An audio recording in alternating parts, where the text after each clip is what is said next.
Hello friends, કેમ છો? Welcome Shilpa's kitchen recipes.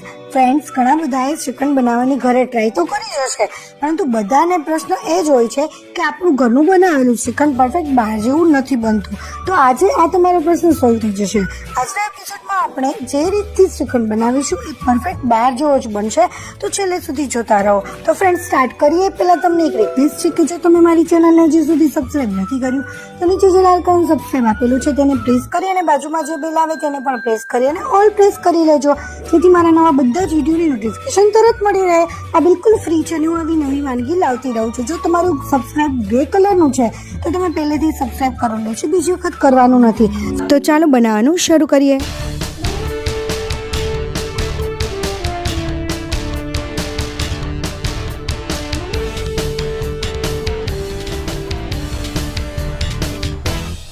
Friends, perfect shrikhand બનાવવા માટે ખાસ જરૂરી એ છે કે તમારું દહીં પરફેક્ટ હોવું જોઈએ, જે ડેરીવાળાનું સિક્રેટ છે.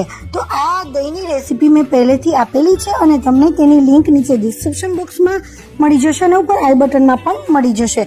પહેલાં આ શ્રીખંડની રેસીપી જોઈ લો, પછી તેની સિક્રેટ રેસીપી પણ જોઈ લેજો. ફ્રેન્ડ્સ, હવે મેં આ રીતે મઠો બનાવીને તૈયાર રાખ્યો છે.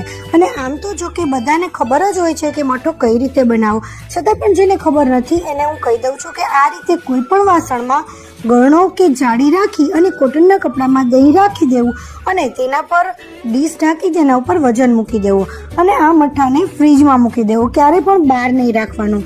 તમે જોઈ શકો છો કે આ મઠામાંથી મારે બરોબર બની ગયો છે અને આટલું પાણી નીકળ્યું છે. જેમ પાણી નીકળતું જાય એમ તમારે કાઢતું જવાનું છે અને આ રીતે મઠો એકદમ સરસ રીતે કડક થઈ જવો જોઈએ. મેં આ મઠાને 15 કલાક સુધી ફ્રીજમાં રાખ્યું હતું અને તમે જોઈ શકો છો કે આપણો મઠો પરફેક્ટ તૈયાર થઈ ગયો છે. ફ્રેન્ડ્સ, જો તમે મઠાને બનાવતી વખતે બહાર રાખશો તો તે ખાટો થઈ જશે અને તમારું શ્રીખંડ બહાર જેવું નહીં બને. અને દહીંમાંથી બધું પાણી નીતરી જવું જોઈએ, નહીંતર આપણું શ્રીખંડ જાવું ઢીલું બનશે. અને અહીંયા આપણે એકદમ બજાર જેવું થીક શ્રીખંડ બનાવવાનું છે. તમે જોઈ શકો છો કે આપણું જે મઠો છે એકદમ આ રીતે ચોસલા પડે એવો બનવો જોઈએ અને કટકા થવા જોઈએ, જરાય ઢીલો ના હોવો જોઈએ. આ રીતે એકદમ થીક જેટલું હશે એટલું તમારું શ્રીખંડ વધારે થીક બનશે. હવે એક હેન્ડ વિસ્કરની મદદથી આપણે એને મેશ કરી લેશું. ફ્રેન્ડ્સ, તમને મારી રેસીપીમાં કોઈ પ્રશ્ન હોય કે પછી તમારે કોઈ નવી રેસીપી શીખવી હોય તો મને કમેન્ટમાં જ જણાવજો. અને હા ફ્રેન્ડ્સ, મારા રિસર્ચ પ્રમાણે જે લોકોએ મને સબસ્ક્રાઈબ નથી કર્યું એ લોકો મારા વિડીયો વધારે જુએ છે, તો તમે વિડીયો જુઓ છો તો સબસ્ક્રાઈબ કરી લેજો, જેથી મારા નવા બધા જ વિડીયો પણ તમે તરત જોઈ શકો. હવે આપણે એમાં આઈસિંગ સુગર એડ કરીશું. આઈસિંગ સુગર તમે તમારા ટેસ્ટ પ્રમાણે લઈ શકો છો અને આઈસિંગ સુગરની જગ્યાએ તમે દળેલી ખાંડ પણ લઈ શકો છો, પરંતુ આઈસિંગ સુગરથી જે ખાંડનું પાણી બને છે એને શોક કરી લે છે, એટલે આઈસિંગ સુગર વધારે સારી છે. તો તમે બેમાંથી ગમે એનો યુઝ કરી શકો છો. હવે આપણે એને બીટરની મદદથી બીટ કરીશું. જો તમારી પાસે આ રીતે બીટર અવેલેબલ નથી તો તમે એને મિક્સર જારમાં પણ કરી શકો છો. મિક્સરમાં થોડું કરી અને પછી પાછું બંધ કરી અને ચમચીથી હલાવી લેવાનું, સેજ કરી અને ચમચીથી હલાવી લેવાનું, એ રીતે કરવાનું છે. પણ જો બીટર હોય તો બેટર છે.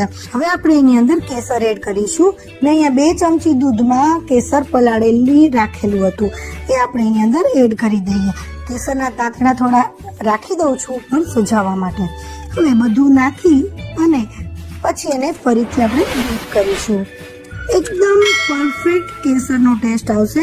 હજી તમારે વધારે કેસરનો ટેસ્ટ જોતો હોય તો તમે કેસરનું એસેન્સ પણ આમાં એડ કરી શકો છો, પરંતુ કાંઈ જરૂર નથી એમાં એસેન્સ એડ કરવાની. આનો ટેસ્ટ પણ એટલો સરસ આવે છે કે તમે ક્યારેય બહારનું શ્રીખંડ નહીં લઈ આવો. અને આ રીતે બીટ કરતી વખતે જો સાઈડમાં ચોંટી ગયું હોય તો એને પણ આપણે લઈ અને ફરીથી બીટ કરી દેવાનું, એટલે બધું બરાબર રીતે બીટ થઈ જાય. ફ્રેન્ડ્સ, આ રીતે 3 થી 4 મિનિટ બીટ કર્યા પછી આપણું શ્રીખંડ જે છે એકદમ થીક અને એકદમ લીસું, બહુ જ સરસ જે બહારથી મળે છે પરફેક્ટ એટલું. બહુ વધારે બીટ કરશો તો ચીકણું બની જશે, એટલે બહુ વધારે નથી બીટ કરવાનું. અને હવે આને આપણે કેસરના તાંતણાથી સજાવી દઈશું. તો છે ને ફ્રેન્ડ્સ, એકદમ ઇઝી અને પરફેક્ટ જે બહારથી મળે છે એવી જ રેસીપી. તો ફ્રેન્ડ્સ, તમને મારી આ રેસીપી કેવી લાગી એ મને કમેન્ટ કરીને કહેજો. અને હા, આવી જ નવી રેસીપી જોવા માટે સબસ્ક્રાઇબ કરવાનું ના ભૂલતા. Thank you for watching. Next recipe સાથે ફરીથી મળીશું. ત્યાં સુધી બાય બાય.